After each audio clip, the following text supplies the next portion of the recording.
Hey, my 2-minute conviction today actually comes from the Bible because our church is sending a proverb by text every day of the month because there's 30 chapters in Proverbs and 30 days in a typical month, and it works really well. And this morning, the proverb was, if you want to be wise, then walk with the wise. If you walk with the foolish, it's going to lead to trouble. Sounds so obvious, sounds so intuitive, and yet I think about how often we as leaders hang around with people who can be the wrong influence in our life and in our workplace. And so if I want to be wise, which is that ability to discern, to make insightful decisions, to solve problems, to overcome challenges, to move my team forward, if I want to use all my information and my knowledge and my experience to make wise leadership decisions, then I need to hang around with wise people. And so who are those wise people in my world?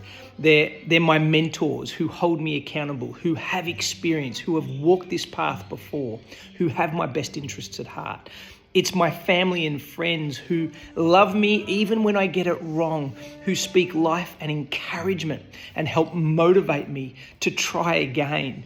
It's reading materials that actually help broaden my perspective and give me insights into things that challenge my views. These are the wise wells that can help me become wise. But it does create a dilemma, because if all I do is ever hang around with other wise people, it can become almost selfish, because when do I pay it forward and look down the road and think about those people whom I might become a wise influence to? And so I just apply a really simple 50-50 rule. And that is, if 50% of the time I'm hanging around with people who can invest into me, then it leaves the other half of my time and energy to invest into others.